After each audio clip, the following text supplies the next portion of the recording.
दोस्तों नमस्कार। Colonel Ajay CEO Ajay astro money group first global astro finance digital channel से आपसे मुखातिब होता हूं। आज 14 अप्रैल सन 2025। दोस्तों आज का दिन बहुत महत्वपूर्ण है कि आज बाबा साहब डॉक्टर भीमराव अंबेडकर जयंती पूरा देश हर्षोल्लास से मना रहा है। हमारे संविधान निर्माता डॉक्टर भीमराव अंबेडकर की शिक्षा हैं, उनके आदर्श वाक्य आज हम सभी श्रद्धा से अपनाते हैं। पूरा देश समानता, इक्वलिटी और सह अस्तित्व की भावना को आज याद करता है। आइए हम उस महापुरुष को सम्मान और श्रद्धा के सुमन अर्पित करें। आज के इस एपिसोड में हम सोया कॉम्प्लेक्स यानी सोया ऑयल, सोया डीओसी और सोयाबीन की जो शानदार तेजी बनी है पिछले कुछ सप्ताह में, उसकी क्या तेजी पे ब्रेक, अर्जेंटीना की फॉरेन एक्सचेंज पॉलिसी यानी करेंसी पर जो उसके रिफॉर्म हो रहे हैं उस पर फ़र्क पड़ सकता है। गौरतलब है कि अमेरिका, ब्राज़ील और अर्जेंटीना सोयाबीन कॉम्प्लेक्स में सबसे अग्रणी देश माने जाते हैं। अभी तक अर्जेंटीना में फॉरेन करेंसीज़ के ऊपर बहुत सारे रिस्ट्रिक्शंस थे, प्रतिबंध थे। अब रिफॉर्म्स या सुधारों के जरिए कुछ महत्वपूर्ण निर्णय लिए गए हैं। उससे सोयाबीन कॉम्प्लेक्स पर क्या प्रभाव पड़ेगा उसका हम करेंगे विस्तृत चर्चा। दोस्तों अजय एस्ट्रो मनी गुरु न केवल देश अपितु विदेश की महत्वपूर्ण जानकारियां आप तक पहुंचाने के लिए कटिबद्ध है। विश्लेषण, अनुमान, रिसर्च, इन सभी पर आपको अपडेट देता है। साथ साथ हमारी विशेष अग्रिम रिसर्च रिपोर्ट जो कि ऑयल कॉम्प्लेक्स पर आपको उपलब्ध होती है, जिसमें सोयाबीन, सरसों, मूंगफली, कैस्टर, सूरजमुखी, पाम तेल, इन सभी पर अपडेट देते हैं। दोस्तों आप भी अग्रिम विशेष रिसर्च रिपोर्ट के लिए संपर्क कर सकते हैं। दोस्तों याद रखिएगा, तेजी आने से पहले तेजी और मंदी आने से पहले मंदी का विश्लेषण यदि आपको मिल जाए तो निश्चित रूप से ऑयल, ईडेबल ऑयल यानी खाद्य तेलों के में काम करने वाले व्यापारी दिन दुगनी रात चौगनी तरीके से तरक्की कर सकते हैं।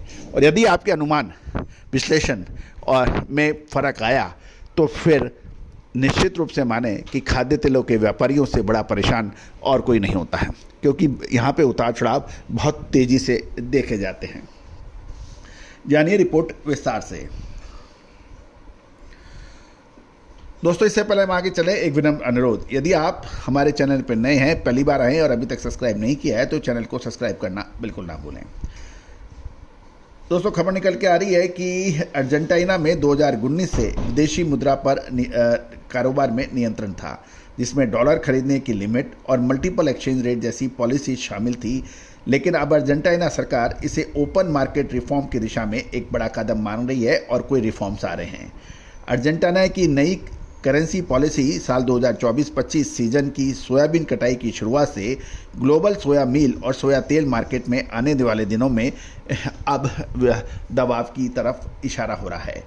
शुक्रवार को अर्जेंटीना के सेंट्रल बैंक ने पैसों को, यानी जो कि उसकी ऑफिशियल करेंसी है, 1000 से 1400 प्रति डॉलर के फ्लोटिंग ब्रांड पे ट्रेड करने की अनुमति दी है, जिससे 6 साल से लागू सख्त पूंजी नियंत्रण और डॉलर क्लैप खत्म कर दिए गए हैं। और ये फैसला 20 अरब डॉलर की संभावित IMF यानी इंटरनेशनल मॉनेटरी फंड की डील से पहले लिया गया है।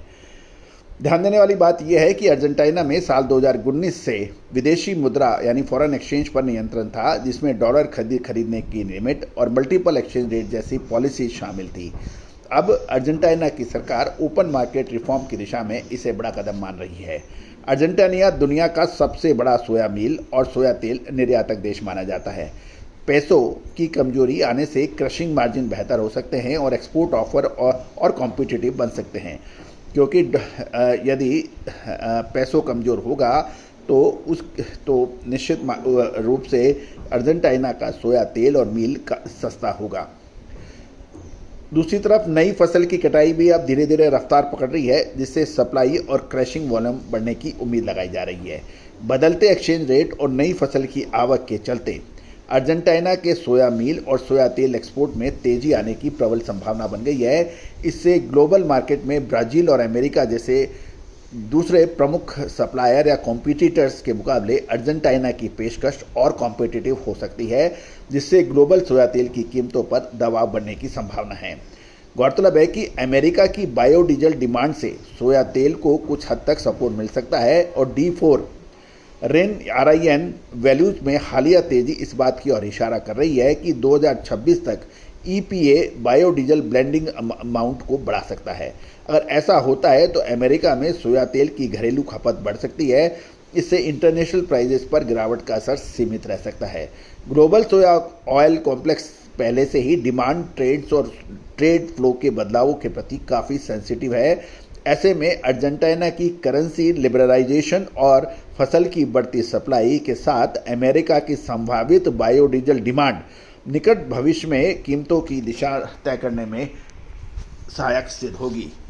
दोस्तों, आज 14 अप्रैल है। याद कीजिए, हमने आपको मार्च महीने में कुछ अपडेट दिए थे कि अप्रैल महीना खाद्य तेलों के लिए निर्णायक साबित होगा और मार्च महीने के अंतिम सप्ताह से जो तूफानी तेजी हुई उसका आप गवाह हैं। मई महीना खाद्य तेलों में क्या और बड़ी तेजी की ओर इशारा हो रहा है या फिर मंदी की ऐसी शुरुआत होगी कि लोग दांतों तले उंगलियां दबाएंगे। दोस्तों, कहा जाता है कि तेजी और मंदी, रात और दिन, दुख और सुख और सुख और दुख, ये सब साझे, ये जोड़े हैं। तो दोस्तों, क्या सही समय पर सही निर्णय लेने का समय आ गया है या फिर अभी और तेजी बाकी है? ये यश प्रश्न है और इसका उत्तर हमारी रिसर्च रिपोर्ट दे सकती है।